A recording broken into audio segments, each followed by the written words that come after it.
Hello, my name is Jonathan Edwards. I'm a barrister in private practice here at Radcliffe Chambers. I practice mainly in civil law, particularly cases involving wills and estates and trusts. And I'm going to be speaking to you today about settlement strategy.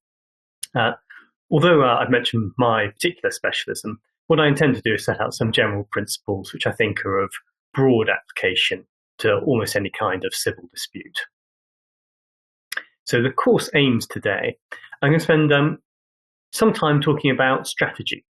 I think sometimes this can seem like the statement of the obvious, but it's easy in the heat of the moment to lose track of what you're trying to achieve. So I think it's always helpful to have some key principles in mind to keep everything on the right track.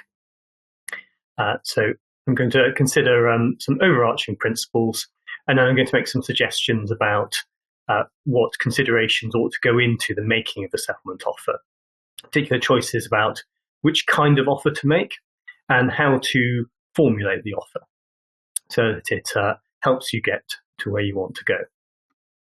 I'm going to spend some time talking about other matters that arise in the course of trying to settle cases, for example, mediations or early neutral evaluations, tips on how to prepare for those, and some comments on the issue of refusing mediation, or rather, usually trying to discourage it if your client's not keen on engaging in that.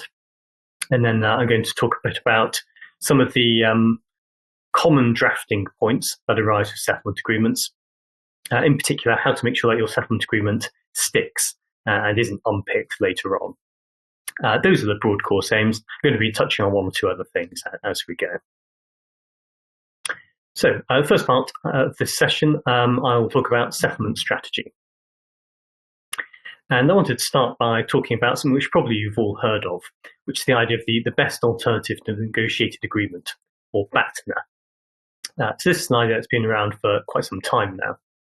And the idea is that when you're negotiating, you always want to have in mind not just what you ideally want to achieve, because usually that is something that is going to be difficult if you're in a negotiation in the first place. You've got someone else with competing interests. This is the idea of what will you do if you can't conclude a negotiated agreement? Because as long as you've got another option, and there is always going to be another option to a negotiated agreement, even if it's not a very good option,